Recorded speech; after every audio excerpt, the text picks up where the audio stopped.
తెలంగాణలో ఏం జరుగుతోంది?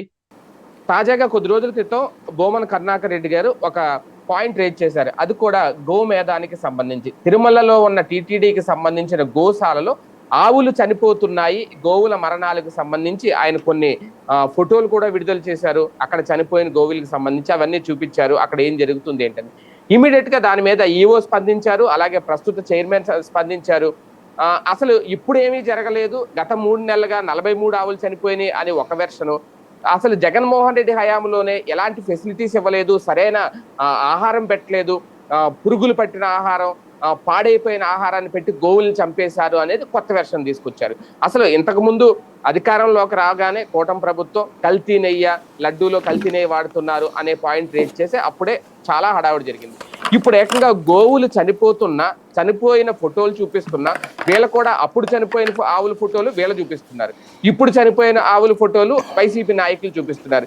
ఏది వాస్తవం? అసలు తిరుమలలో ఏం జరుగుతుంది, గోశాలలో ఏం జరుగుతుంది, లేదు ఇంకా తిరుమల పవిత్రతను, తిరుమలలో జరుగుతున్న గోశాలకు సంబంధించి ఈ గోమేధాలను ఇవన్నీ కూడా రాజకీయం చేసేసి ఎవరి కాళ్ళు రెండు పార్టీలు కూడా రాజకీయాల కోసమే వాడేసుకుంటున్నాయా? ఇది అంశం మీద చర్చించే ప్రయత్నం చేద్దాం. సార్, అసలు ఇందులో వాస్తవాలను ఎలా చూడాలి?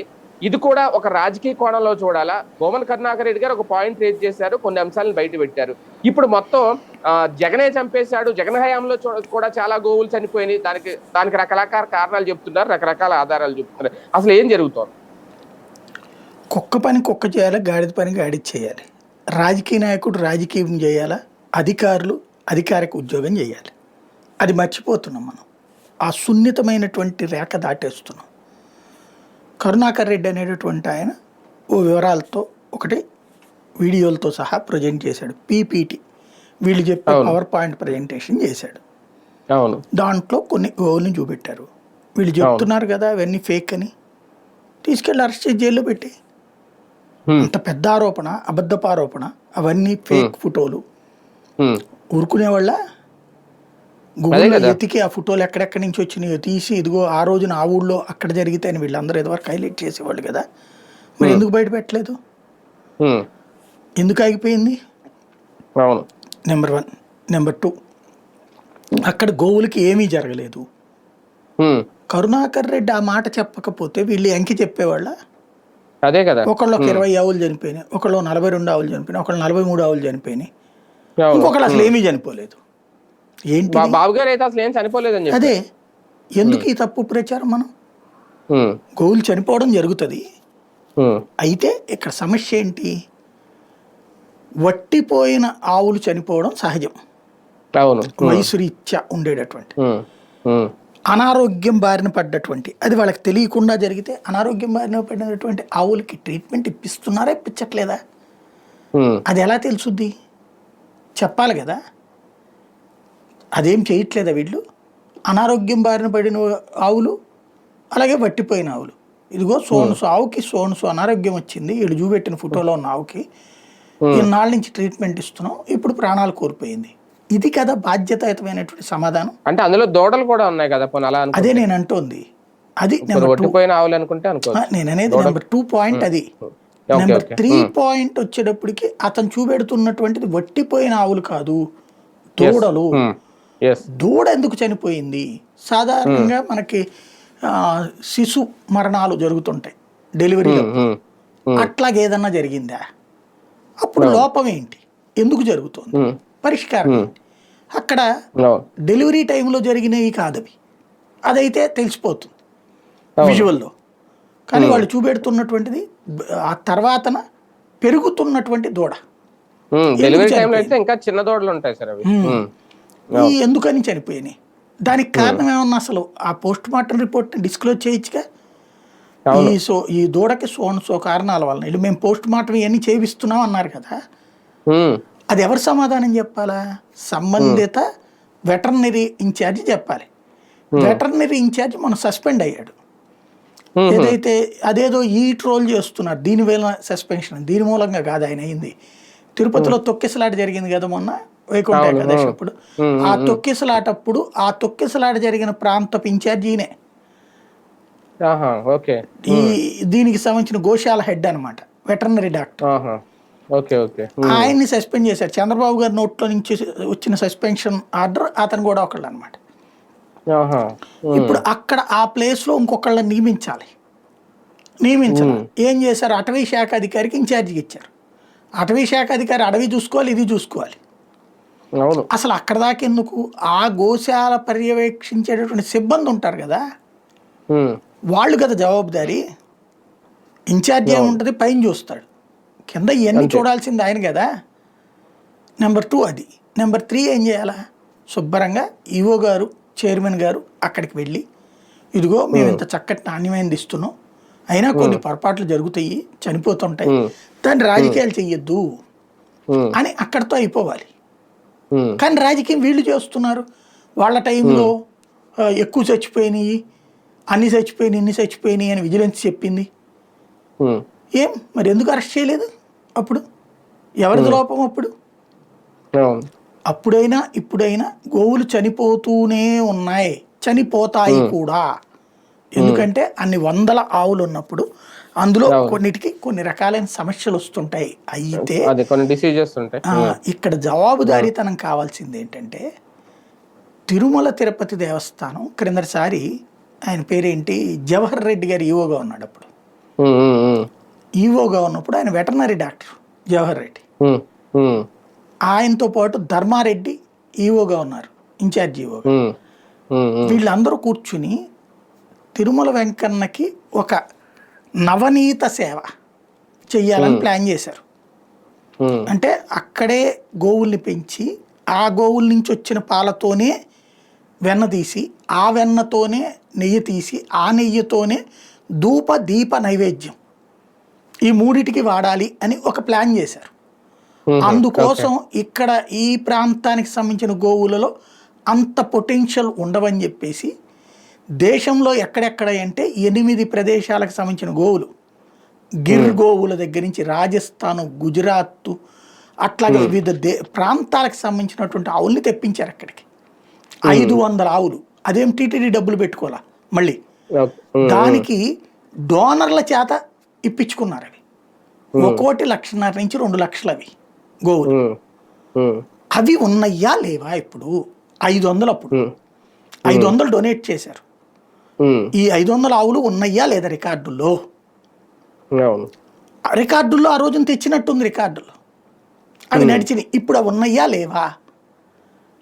వీటిట్లలో ఏంటంటే తిరుపతి దగ్గర ఉన్నటువంటి గోశాలలోనేమో పాలు ఇచ్చే ఆవుల్ని పెడతారు, వట్టిపోయిన ఆవుల్ని అక్కడ పెడతారు పలమనేరు దగ్గర, పలమనేరు గోశాలలో ఉంచుతారు.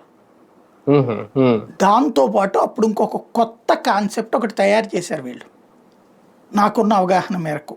ఏంటయ్యా అంటే, ఈ గోవులకి సంబంధించి మామూలుగా ఎడ్లని గోవుల దగ్గరకు వదిలిపెట్టడం ఇది జరుగుతుంది, మీకు తెలుసు కదా సిస్టము. అలా కాకుండా వీళ్ళు కృత్రిమ గర్భధారణ విధానం. ఎలా అంటే, ఈ జాతికి సంబంధించినటువంటి పవర్ఫుల్ ఎద్దు దగ్గర నుంచి వీర్యాన్ని తీసి దాంట్లో నుంచి వైవై క్రోమోజోములు మాత్రమే ఉండేలా డివైడ్ చేసి అవి గోవుకి ఎక్కించడం. తద్వారా వాటికి ఆడగోవులే పుట్టేటట్టు, ఎక్స్కి అయితే ఏది, వై అయితే ఏది మనకి తెలుసు కదా. ఇట్లాగా ఆడగోవులే పుట్టేటట్టు 100కి 95% గోవులు, 5% ఎద్దులు పుట్టేటట్టు ప్లాన్ చేశారు. ఇదివరకటి రోజుల్లో అయితే మామూలుగా పెట్టేసి ఆ ఎడ్లు పుట్టినటువంటి వాటిని రైతులకు ఇచ్చేవాడు ఒకనాడు. రైతులు అక్కడ దగ్గరలో వ్యవసాయం చేసుకున్నారు. ఇప్పుడు రైతులు ఎవరు ఎడ్లను వాడట్లేదు కదా, మెయింటైన్ చేయట్లేదు కదా. కాబట్టి అసలు వీళ్ళు ఈ కొత్త కాన్సెప్ట్ తీసుకొచ్చారు, కృత్రిమ గర్భధారణ విధానాన్ని. దాని ద్వారా ఎద్దుని గేదెల దగ్గరికి, ఆవుల దగ్గరికి పంపించకుండా డైరెక్ట్గా వీళ్ళే వెటర్నరీ డాక్టర్ల ద్వారా ఆ ట్రీట్ చేసి చేస్తున్నారు. ఇలాగా వచ్చినటువంటి ఒక ఆవు రీసెంట్గా ఇట్లాగా ఈ ఆటోలోనో లారీలోనో ఎక్కించి ట్రాన్స్పోర్టేషన్ నడుస్తుంది కదా, అట్లా ఎక్కిచ్చేటప్పుడు ఒక గర్భస్థ ఆవు ఒకటి తప్పిపోయింది, వెళ్ళిపోయింది అక్కడి నుంచి కోపంతో. ఏదో కొన్ని గొడవ పడుతుంటాయి కదా ఒక్కోసారి, తీసుకెళ్లే వాళ్ళకి వ్యతిరేకంగా కూడా వెళ్తుంటాయి కదా. అది అట్ట వెళ్ళిపోయినప్పుడు వెనకాల మనుషులు వెళ్ళి తీసుకురావాలి, సిబ్బంది 400-500 మంది ఉన్నారు కాబట్టి పట్టించుకోవాలా. దానంతటా అదే వస్తుందిలే అని వదిలేశారు. అది నేరుగా రైలు పట్టాల మీదకి వెళ్ళిపోయింది. రైలు గుద్దేసి అవునా? అయ్యో. గర్భిణి అయినటువంటి ఆవది. అది ఇక్కడ నిన్న అతను రైట్ చేసింది. ఓకే. దాని గురించి సమాధానం చెప్పాలి కదా, అసలు ఏం జరిగిందన్నది. అసలు ఆ 500 ఆవులు ఏమైనాయి, ఎక్కడ ఉన్నాయి, ఉన్నాయా 500? అవి చనిపోవడం అంటే తప్పు, వీళ్ళ నిర్వహణ లోపం. ఎందుకంటే అవి అత్యంత నాణ్యమైనటువంటి గోవులు. అవి వాడికి తగిన మేత పెట్టకపోయినా సరిగ్గా చూడకపోయినా జరుగుతుంది. ఇదేంటంటే జవాబుదారీతనంతో కూడిన సమాధానం చెప్పాలి యంత్రాంగం. ఏది ఫస్ట్ ఈ ఆరోపణ చేశాక, కరుణాకర్ రెడ్డి ఆరోపణ చేశాడు, వాళ్ళు వివరణ ఇవ్వాలి. ఇచ్చాక అప్పుడు వాళ్ళు ఏదైనా దాన్ని రాజకీయంగా ఏదైనా మాట్లాడారనుకోండి, అప్పుడు పార్టీ ఇన్వాల్వ్ అవ్వాలి, అప్పుడు చైర్మన్ ఇన్వాల్వ్ అవ్వాలి. ఏందా ఈ రాజకీయం, నువ్వు అన్నావు, మేము ఎంక్వైరీ చేసాం, మామూలుగా అయితే ఏడాదికి మీ టైంలో అయితే నెలకి 4 ఆవులు చనిపోయాయి, మా టైంలో ఇప్పుడు ఇన్నే చనిపోతున్నాయి, దాన్ని తగ్గించాలంటే గోవులు సరైన నాణ్యమైన గోవులు రావాలి, మనం భక్తులు కోరదాం నాణ్యమైన గోవుల్ని కావాలని, నువ్వు కోరదాం నేను కోరదాం, మనందరం దేవుడి సేవ కోసమే కదా ఉంది అనే మొక్క మాట్లాడాలి.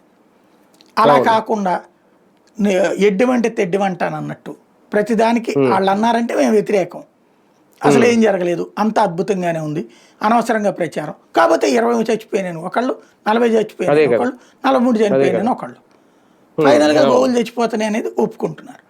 ఎందుకు అన్న కారణాలు చెప్పట్ల, వట్టిపోయినాయి అంటే మళ్ళీ దూడలు ఎందుకు చనిపోయినది అని సమాధానం లేదు. ఓవరాల్గా ఏంటంటే సమాధానం అంటే బాధ్యతగా సమాధానం చెప్పాల్సిన వాళ్ళు రాజకీయం చేస్తున్నారు. ప్రతిపక్షం రాజకీయమే చేస్తుంది, నో డౌట్.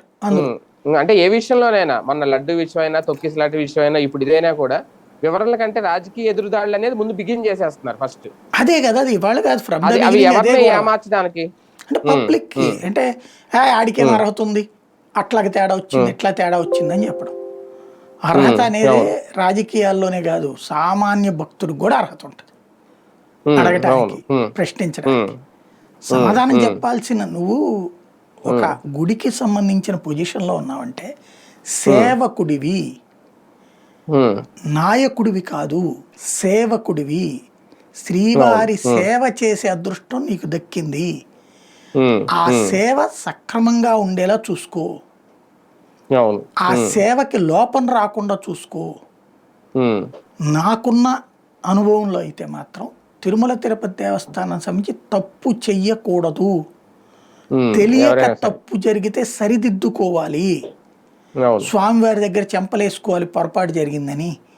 తెలిసి తప్పు చేస్తే లేదా తెలిసి తప్పుని సమర్థిస్తే దాని పర్యవసానాలు ఎదుర్కొన్న వాళ్ళని అనేక మందిని చూశాను నేను.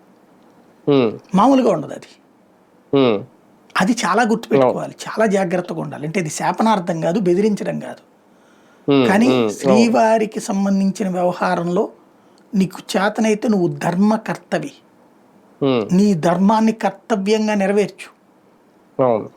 లేదు తప్పు చేస్తున్నావా, రాజకీయాల్లో ఇన్వాల్వ్ అయిపోయి స్వామివారి పట్ల నువ్వు చేయాల్సిన పనుల్ని అపచారం చేస్తున్నావా, బాధ్యత వదిలేస్తున్నావా, స్వామివారిని అడ్డు పెట్టుకుని రాజకీయాలు చేస్తున్నావా, చాలా ప్రమాదం.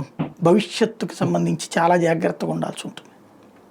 కానీ ఒకటి సార్, టీటీడీలో ఏ ఇష్యూ రేజ్ అయినా సరే దానికి సంబంధించి ఇప్పుడు ఇదే చూసుకుంటే కరుణాకర్ రెడ్డి గారు చెప్పింది ఇదంతా పక్కకి వెళ్ళిపోయి, అప్పుడు జగన్మోహన్ రెడ్డి హయాంలో సరిగ్గా తిండి పెట్టలేదు, చాలా ఆవులను చంపేశారు, ఆయన పేరు ఏం పేరు అప్పట్లో డైరెక్టర్ హరినాథ్ రెడ్డి అంట, ఆయనే మొత్తం అంతా అక్రమాలకు పాల్పడ్డారు అంటే ఒక్కొక్క అంశానికి సంబంధించి ఒక్కొక్కళ్ళ పేరు అయితే తెర మీద తీసుకొస్తున్నారు. మొన్న ఆ ఈవో పేరు తీసుకొచ్చారు, అప్పట్లో జగన్ హయాంలో చేసిన ఈవో వల్లే మొత్తం ఇదంతా జరిగింది, ఆ పాలు దాంట్లో కూడా కల్తీ ఇది చేశారు, అది అక్రమాలకు పాల్పడ్డారు, వేరే డైరెక్ట్ ఇచ్చారు. మళ్ళీ ఇప్పుడు ఇందులో కూడా అంతే, ఒక పేరు తీసుకొచ్చి ఒక ఇష్యూని అయితే ఏంటి ఈయన చెప్పింది, అప్పుడు విజిలెన్స్ తనిఖీల్లో కూడా ఇవన్నీ బయటపడ్డాయి అనేది ఈవో శ్యామలరావు గారు చెప్పిన మాట. ఈ 3 నెలల నుంచి చనిపోయిన ఆవుల సంగతి ఏంటి, దీనికి లెక్క ఏంటంటే ఇది చెప్పరు. అంటే గోవులు చనిపోవడం ఇప్పుడు మనం అనుకుంటుంటే ఓకే, ఒట్టిపోయిన ఆవులు చనిపోవడం లేదంటే అన్ని ఆవుల్లో చనిపోవడం సహజమే, కానీ అప్పుడు లెక్కలు చూపించినప్పుడు మరి అప్పుడు సహజమే అవుతాయి కదా. ఇలాగా ఇప్పుడు దీనికి లెక్క చెప్పకుండా దానికి చూపించడం, ఎవరో ఒక వ్యక్తిని బ్లేమ్ చేయడం, అంటే అసలు విషయాన్ని పక్కదో పట్టించే ప్రయత్నమేనా ఇదంతా? అధికారికంగా సమాధానం చెప్పడం, బాధ్యతగా సేవకుడిలాగా మాట్లాడాలి. ఆయన రాజకీయం చేయకూడదు. అదే కదా. రాజకీయ స్టేట్మెంట్ ఇవ్వకూడదు. నువ్వు అంత ముందు చనిపోయినాయి, అవును. నువ్వు ఎట్టాగ జడ్జ్ చేస్తున్నావు, ఓకే రైట్, తీసుకెళ్ళి బొక్కలో తీ. ఎవడొద్దన్నాడు నిన్నాయన్ని? ఉమ్, ఎందుకు చేయలేకపోతున్నావు? అవును. ప్రాక్టికల్గా శ్రీవారికి సంబంధించినటువంటి ఇష్యూస్ని మనం చాలా జాగ్రత్తగా లీడ్ చేయాలి, అవును. బాధ్యతగా స్పందించాలి, సమాధానం చెప్పాలి. అది మిస్ అవ్వడం అనేటటువంటిది ప్రమాదకరం. స్వార్థానికి అస్సలు వాడుకోకూడదు. అవును. ప్రతి ఒక్కళ్ళు గుర్తుపెట్టుకోవాల్సింది, శ్రీవారి వ్యవహారాలు స్వార్థానికి వాడుకోకూడదు. అదొక్కటి నిజాయితీగా ఆలోచించగలిగితే అంతా మంచి జరుగుతుంది. దళారీ వ్యవస్థను కూడా సార్ ఒక రకంగా ఇప్పుడు ఈ అంశాన్ని అడ్డు పెట్టుకుని లేదా బయటికి తీశారు, ఓకే తీస్తే మంచిదే, దాని మీద కూడా చూడాలి. జగన్ హయాంలోనే దళారీ వ్యవస్థ ఎక్కువ ఉందా? సేవల్ని ఎక్కువగా ఉపయోగించేసుకున్న వ్యక్తులు శ్రీవారి సేవల్ని, అందరికీ అందాల్సిన సేవల్ని వాళ్ళ హయాంలో వాళ్ళే వాటిని ఇది చేశారు అనేది, అంటే ఇప్పుడు వీళ్ళ హయాంలో జరగట్లేదనా ఇప్పుడు ఈ అంశం రేజ్ చేశారు కాబట్టి అవన్నీ బయట తీసుకొస్తున్నారా? ఇవన్నీ ఇక చెప్పాను కదా, స్వార్థానికి వాడుకోవడం. దళారి అనేటటువంటి వాడు ఎప్పుడు వస్తాడు? నువ్వు ఒకళ్ళకి, ఇప్పుడు నేను గుడికి వెళ్ళాను, నాకు ఈ సేవ కావాలని అడిగా, నాకు ఆ సేవ ఇస్తావు లేకపోతే ఇవ్వవు. ఇవ్వకపోవడానికి కారణం వేరే వాళ్ళకి ఆల్రెడీ బుక్ అవడం. అలా బుక్ అవ్వకుండా వేరే వాళ్ళు ఎవరో మనం వెళ్లకుండానే వేరే వాళ్ళకి వెళ్ళింది అంటే అదే దళారీ వ్యవస్థ. అంతే. అది ఇప్పుడు కూడా ఉందా లేదా? లేకపోతే ఉంటే తప్పు, సరిదిద్దుకోండి. ఒకదానికొకటి పొంతం లేదు మాట్లాడేవాటి. నువ్వు ఫస్ట్ చెప్పాల్సినటువంటిది గోవులేంటి, 2014లో ఎన్ని ఉన్నాయి, 2015లో ఎన్ని ఉన్నాయి, 16లో ఎన్ని ఉన్నాయి, 17లో ఎన్ని ఉన్నాయి, ప్రతి ఏటా ఎన్ని గోవులు చనిపోతున్నాయి, చనిపోవడానికి అసలు కారణాలేంటి, ఆ కారణాలను పరిష్కరించడానికి వీళ్ళు ఏం ప్రయత్నించారు, భవిష్యత్తులో ఈ మరణాల సంఖ్య ఎలా తగ్గిస్తాం, అదే కదా. ఇది చెప్తే సంస్కారయుతంగా బాధ్యతాయుతంగా ఉంటది. అది వదిలేసేసి ఇలా నడుస్తున్నారు అంతే. కానీ గోశాలకి సంబంధించి ఇంకా ఏమన్నా పటిష్టమైన ఏర్పాట్లు ఏమైనా చేయాలా సార్ ఇప్పుడు ప్రభుత్వం? కొన్ని గతంలో చేసేది ఒకటేనండి, మాన్యువల్ రిసోర్సెస్ కొరత. మానవతా హృదయం కాదు, జీవ కారుణ్యం ఉన్న వ్యక్తుల్ని అందులో ఉద్యోగంలో పెట్టాలి. నాకు ఇది ఉద్యోగం, రోజుకో 200 వస్తుంది, 300 వస్తుంది అన్నప్పుడు ఎవడు పట్టించుకోడు సీరియస్గా. ఇప్పుడు మన ఇళ్ళ దగ్గర, మా చిన్నప్పుడు తెలుసు, పల్లెటూళ్ళల్లో చూసాం కాబట్టి, ఆవు కానీ గేదెకి కానీ వాళ్ళు శుభ్రం చేసుకుంటారు, రోజు శుభ్రం చేస్తారు, ఇంట్లో పూజ చేస్తారు, నీట్గా ఉంటది, అట్లా ఉంచుతారు ఆ వాతావరణం. అట్లాగే ఇప్పుడు అక్కడ ఉందా? అన్ని గోవులకి చేస్తున్నారు ఎవరన్నా? తగిన సిబ్బంది ఉంటారేమో కదా, అంతా క్లీన్ చేయట్లేదు కదా, అంతా చేయట్లేదు కదా, అది ఎవరు పర్యవేక్షిస్తున్నారు దాన్ని? కాబట్టి అక్కడ ఉంటుంది అసలు సమస్య. జాగ్రత్త తీసుకోవాల్సినటువంటి అంశం అది.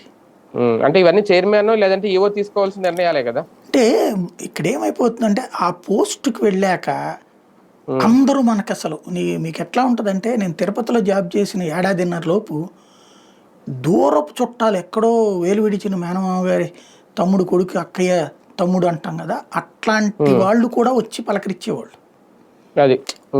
ఎందుకు అంటే మనం ఏదైనా అక్కడ దర్శనం ఏర్పాటు చేపిస్తామేమో, లేదా ఊరు వచ్చినప్పుడు మన ఇంట్లో ఉండొచ్చు కాస్త, ఆ ఖర్చు దగ్గర ఒకటి, రెండవది అవకాశం ఏదైనా దొరుకుతుందేమో అన్నటువంటిది. ఇది తిరుపతిలో పనిచేసేటటువంటి వ్యక్తులకే ఉన్నప్పుడు ఇక ఆ పొజిషన్లో ఉన్న వాళ్ళ మీద ప్రెషర్ ఎట్లా ఉంటుంది? విపరీతమైన ప్రెషర్ ఉంటుంది.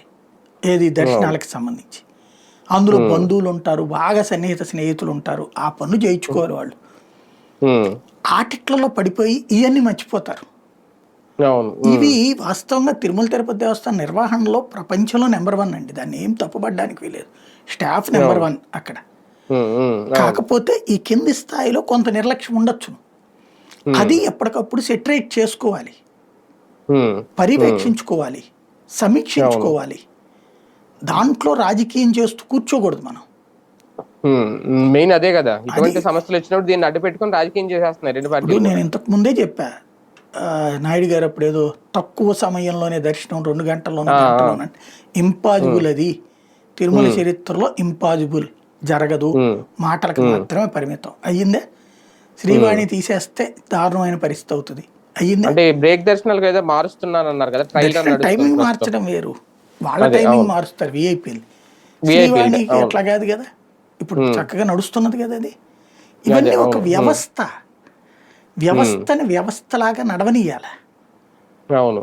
అక్కడికి ఏదైనా సరే వ్యవస్థలో లోపాలని తెలివైనగా మన ముద్ర వేసుకోవాలనే ఫీలింగ్ ఉండాలండి ఖచ్చితంగా చెప్పాలంటే. అట్లాంటి ఫీలింగ్లు అప్పట్లో ప్రసాద్ గారు చేశారు, ఆయన పేరు ఇప్పటికీ గుర్తుపెట్టుకుంటారు కొండపైన.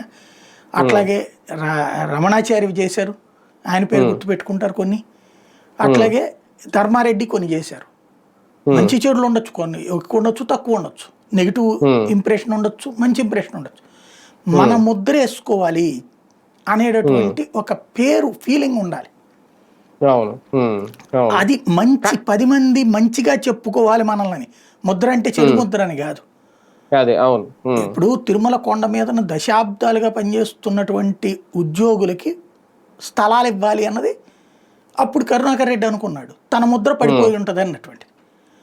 ఇప్పుడు వీళ్ళు దాన్ని అక్కడ క్యాన్సిల్ చేసి ఇంకో చోట అంటున్నారు అనుకోండి, ఏమవుతుంది అప్పుడు? ముద్ర ముద్రను చెడిపినట్టు అవుతుందా, మంచిగా నడుస్తుందా? లేదు, కొండపైన ఉన్నటువంటి ఈ సేవ తీసుకొచ్చాం మేము, గోసేవ అనేది తెచ్చారు కరుణాకర్ రెడ్డి టైంలోనే కదా తెచ్చింది, లేదా ఆయన పేరేంటి ఇంతకుముందు ఉన్నటువంటి సుబ్బారెడ్డి టైంలోనే అనుకుంటా తెచ్చింది అది, గోసేవ అన్నటువంటి. ఇంతకుముందు లేదు కదా, అది తెచ్చారు కదా. అది ఒక ఫీల్, నా హయాంలో ఇది చేయగలిగాను అన్నటువంటి తృప్తి. ఇప్పుడు నాకు ఒక తృప్తి ఉంటుంది కొండపైన. నేనేమి ఎంప్లాయీని కాదు కదా, నేను వెళ్ళినప్పుడు కొండపైకి వెళ్ళినటువంటి సందర్భంలో అన్నదానానికి సంబంధించి టోకెన్స్ ఇచ్చేవాళ్ళు, ఉచిత దర్శనంలో టోకెన్స్ ఇస్తారు. ఆ టోకెన్స్ తీసుకుని ఆ తర్వాత అక్కడికి వెళ్ళిన వాళ్ళకే భోజనం. నేను అప్పుడు చూసా, అక్కడేమో ఆ టోకెన్ తీసుకున్న వాళ్ళది ఫాలో అప్ చేస్తే వాళ్ళు వెళ్ళి బయటికి రాగానే ముందు లడ్డూలు తెచ్చుకునే పనిలో ఉంటారు, అక్కడ క్యూకి వెళ్తారు, అక్కడ గంటన్నర పడుతుంది. అవన్నీ వచ్చేటప్పటికి ఇక్కడ టైమింగ్ అయిపోతుంది, భోజనాలు ఉండవు, వీళ్ళకి బయటే తినాలి. ఈలోపు అక్కడ స్టాఫ్కో దేనికో అవుతుంది. నేను అప్పుడు దాన్ని ఇదే కరుణాకర్ రెడ్డి, అదే రమణాచారి ఈవోగా చైర్మన్గా ఉన్నటువంటి సందర్భంలో, ఆదికేశవ నాయుడు ఉన్నటువంటి సందర్భంలో నేను రైట్ చేశా. ఏంటిది అంటే దానికి ఒక సిస్టమ్ ఉండాలి కదా అన్నారు. ఎస్, సిస్టమ్ అంటే ఏంటి? భక్తుడికి వస్తువులు కల్పించడానిక, భక్తుడికి లేకపోవడమా? అసలు నాకు తెలియక అడుగుతాను, టోకెన్ ఎందుకు పెట్టారంటే ఓ లెక్క ఉండాలి కదా. అదే లెక్క ఎందుకు? కొండపైన అనేదానికి లెక్క ఎందుకు? దర్శనం చేసుకున్నోడికి భోజనం పెట్టాలని ఎవరు చెప్పారు? భగవంతుడు చెప్పాడా? కొండపైకి సినిమా చూడడానికి రారే, లేదా టూరిజం కోసం రారే, కొండపైకి వచ్చే ప్రతి ఒక్కడు భక్తుడే. ఒకవేళ ఒక రోజు ఆలస్యం అయిందనుకో, 2 పూట భోజనం పెట్టు, నువ్వు తప్పే ఉంది. దర్శనం చేసుకుంటేనే పెట్టడానికి ఇదేం స్నాక్స్ సిస్టమ్, హోటల్ సిస్టమ్ కాదు కదా. మీరు సిస్టంలో భక్తుడు వచ్చినటువంటి వాళ్ళందరికీ భోజనం పెడితే ప్రాబ్లమా మీకు అంటే? డబ్బులు దానికి ఎంత అవుతాయి అన్నారు. అప్పుడు నేను లెక్క తీపిచ్చా. దాంట్లో లెక్క తీపిస్తే ప్రతి ఏడాది ఆ కూరలు గేరలు ఇవన్నీ ఫ్రీగా వస్తున్నాయి. కొన్ని మార్కెట్లో ఫ్రీగా పంపిస్తారు, రోజు ఓ లారీ చెప్పుని సరుకు. అవి వస్తుండగా బియ్యంకి ఇవన్నీ పోను, ప్రతి ఏడాది ఒక 40 కోట్ల రూపాయల డబ్బులు వడ్డీలు అవి మిగులుతున్నాయి, మళ్ళీ డిపాజిట్లు చేస్తున్నారు. ఎందుకు ఇట్లాగా? దాని బదులు పెట్టచ్చు కదా అన్నటువంటి పాయింట్ నేను రైట్ చేశా. టోకెన్స్ ఎందుకు ఉండాలి అన్నటువంటి. ఫస్ట్ నాతో ఆర్గ్యూ చేశారు వాళ్ళు, నువ్వు అట్టాగే ఆలోచిస్తావు ఇదంటే. నేను ఇదే పాయింటే రైట్ చేశా. మీరు భక్తుల సేవకులు కదా, భక్తుడిని కదా చూడాల్సింది. భక్తుడు కొండ మీదకి వచ్చిన భక్తుడికి అన్నం పెడితే 3 పూట్ల కదా 5 పూట్ల పెట్టారు, తప్పే ఉంది. భక్తుడు భోజనం చేస్తాడు, వెళ్తాడు. నువ్వు ఒక రోజు లేట్ అయ్యింది, భక్తుడు అక్కడే ఉండాల్సి వచ్చింది అంటే తప్పు నీది కదా. నీ తప్పుకు భక్తుడి జేబులోంచి ఎందుకు ఖర్చు పెట్టుకోవాలి? అన్న ప్రసాదం అనేటటువంటిది 4 సార్లు పెడితే ఏమన్నా నష్టం ఉందా అని అడిగా నేను. ఆర్గ్యుమెంట్ని వాళ్ళు తిట్టుకున్నారు ముందు, కానీ తర్వాత కరెక్టే కదా అని ఆలోచించారు, చర్చించుకున్నారు. అప్పుడు పెట్టిందే పెద్ద చేయటం, ఇప్పుడు పెట్టినటువంటిది. అప్పుడు పెట్టిందే టోకెన్ సిస్టమ్ రద్దు చేశారు, రద్దు చేశారు టోకెన్ సిస్టమ్. ఇవాళ టోకెన్ లేదు కదా. ఇది నా వలన జరిగిందని నాకు తృప్తి. నేను అన్నదానానికి వెళ్ళినప్పుడు తిన్నప్పుడు ఈ టోకెన్ సిస్టమ్ తీసేయిచ్చాను కదా అని నేనేం గర్వపడను. భగవంతుడు నా చేత చేయించాడు ఆ పని. ఎందుకంటే నాకు తెలియదు కదా అది, నేను అక్కడ ఉద్యోగం కోసం వెళ్ళినప్పుడు నా నోటీస్కి ఇది వచ్చింది. ఎలా వచ్చింది? భగవంతుడు నా నోటీసులో వచ్చేటట్టు చేశాడు అది, అంతే. అట్లాగే నేను ఇంకొక పాయింట్ కూడా రైట్ చేశాను. ఓకే, అట్లా కాదు, గబగబా వెళ్ళిపోయేటటువంటి వాళ్ళకి అన్నప్రసాదం పెట్టచ్చు కదా, మీకు రామ్ బగీచా ఎదురుగుండా ఉంటుంది చూడండి, అది అట్లాంటిది. నేను ఆ రోజున రైట్ చేసింది కౌంటరు. నేను పెద్ద ఇష్యూ క్రియేట్ చేశాక నేనేం పెట్టాను, అది కొండ పైన 5-6 ప్రాంతాల్లో అవి పెట్టండి. నా సంకల్పం ఏంటంటే అన్న విక్రయాలు ఉండకూడదు కొండపైన. దేవుడి సమక్షంలో అన్నం కొనుక్కు తినాల్సిన కర్మ ఏంటి? చేతనైతే టిఫిన్, ఇడ్లీ, దోశ, పూరి, వడ లాంటి ఏవైతే ఉంటాయో అవి కూడా 10 రూపాయలకే పెట్టండి. వీలైతే 10 రూపీస్ సిస్టమ్ పెట్టండి భక్తులందరికీ. కొండపైన అంతా అవే ఉండాలి. ప్రైవేట్ వాళ్ళు అయినా సరే ఆ రేటుకే అమ్మాలి, అట్టయితేనే ఉంచుతాం అని పెట్టాలి అన్నటువంటిది. అప్పుడు ఆ కొండపైన మీరు రామ్ బగీచా ఎదురుగుండా ఉన్నటువంటి చోట్ల 10 రూపాయలకే టిఫిన్ పెట్టారు అప్పుడు. అట్లాగే ఈ రామ్ బగీచా ఈ మెయిన్ రోడ్డు మీద ఇప్పుడు అన్నప్రసాదం మీరు ఏ టైంకి వెళ్ళినా సరే ఏదో ఒకటి కదంబమో పులిహారో ఏదో ఒకటి ఇంత పెద్ద దీని నిండా ఇస్తారు, ఇది మన తాటాకు దీని నుంచి. అప్పుడు అసలు వాస్తవంగా ఆ రోజున ధర్మారెడ్డి ఇక్కడ వీళ్ళతో కలిసి మాట్లాడి ఫైనల్ చేసింది ఏంటంటే అప్పుడు ఏఈగా ఉన్నారు, ఎవరో స్పాన్సర్ కూడా చేయడానికి వచ్చారు. మన ఇది ఉంటాయి కదా ఐస్ క్రీమ్ బళ్ళలాగా హాట్ ఇవి ఉండేటటువంటి బళ్ళు, అవి మొత్తం ఒక 15-20 తీసుకుని ఆ ఏరియా మొత్తం కొండంతా కూడా ఇది తీసుకెళ్ళి ఎప్పటికప్పుడు అక్కడ పబ్లిక్ జనం ఉన్న చోటకే తీసుకెళ్ళి ఇచ్చేసేటట్టు అట్లా.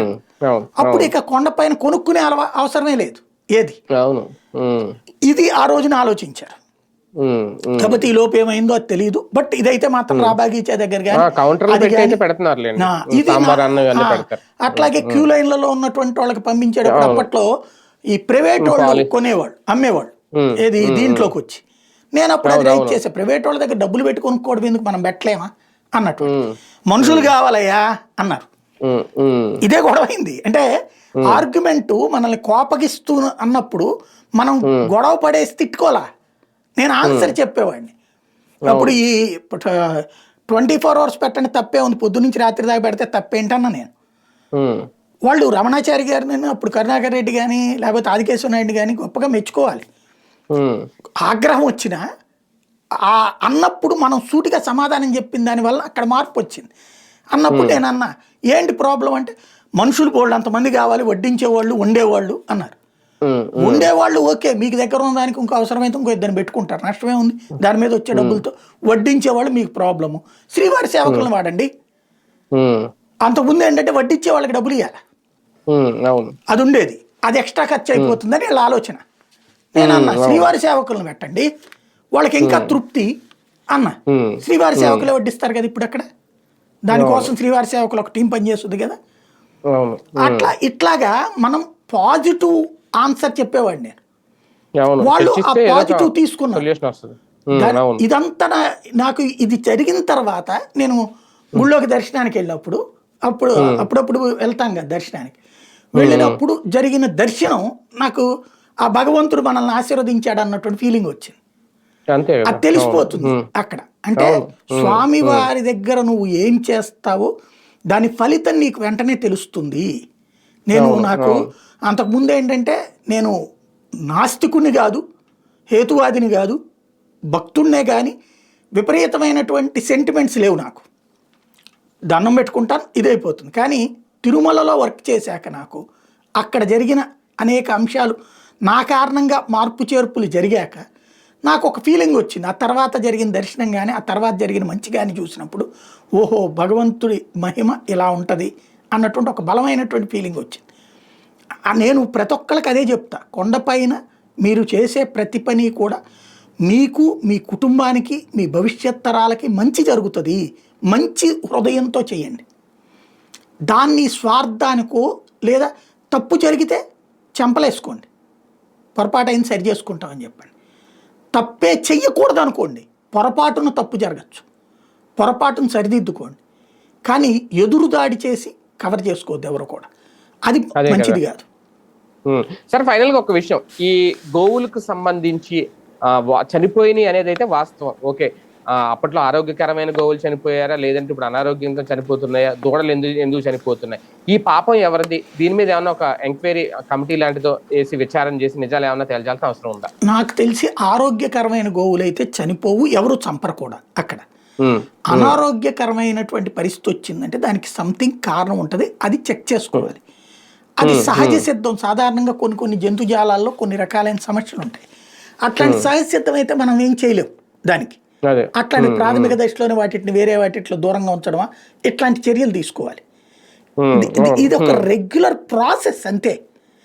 నేను ఉద్దేశపూర్వకంగా వాళ్ళు ఆవుల్ని చంపారని నేను అనుకోను. ఇంకోటి అంటే వీళ్ళు పొరపాటు చేస్తున్నారు లేదో 2022-23లో అప్పట్లో 27 ఆరోగ్యకరంగా ఉన్న గోవులే చనిపోయి దానికి వీళ్ళు ఎందుకని సరైన తిండి పెట్టలేదు, సరైన అదే పోషకాహారం అది నిజమా పెట్టలేదని వీళ్ళ కాదా? ఆరోపణ. ఎందుకని అదే తేల్చండి, అది యాక్షన్ తీసుకోండి, తప్పే ఉంది. అదే. ఎవరు చెప్పారు అది? విజిలెన్స్ వాళ్ళు అప్పుడు నిద్రపోయారా? విజిలెన్స్ రిపోర్ట్ అనే కదా వీళ్ళు ఇప్పుడు చెప్తున్నారు. విజిలెన్స్ విజిలెన్స్ ఇచ్చిందండి. ఇప్పుడు అదే అప్పుడు విజిలెన్స్ వేరు, ఇప్పుడు విజిలెన్స్ వేరా? అప్పుడు విజిలెన్స్ నిద్రపోయిందా? అవును, వీళ్ళు వేసిన లెక్క కాదు కదా బేసిక్ గా. అదే అదే సమస్య ఇది. విజిలెన్స్ అనేటటువంటిది ఒక జస్ట్ క్యాజువల్ ఆన్సరబుల్ పాయింట్ కోసం పనికొచ్చేది. అవేమి యాక్షన్ తీసుకోవడానికి పనికిరావు. సమస్యల్లో ఏంటంటే ఆరోగ్యకరమైన ఆవుల్ని ఎవరు చంపరు. అవును. ఇంకోటి అక్కడ ఎప్పుడూ కూడా ఏర్పాట్లు ఉంటాయి. కాకపోతే అనారోగ్యపరమైనటువంటి వాటిని గుర్తించేటటువంటి సిన్సియర్గా డ్యూటీ చేసే డాక్టర్లు ఉండాలి అక్కడ.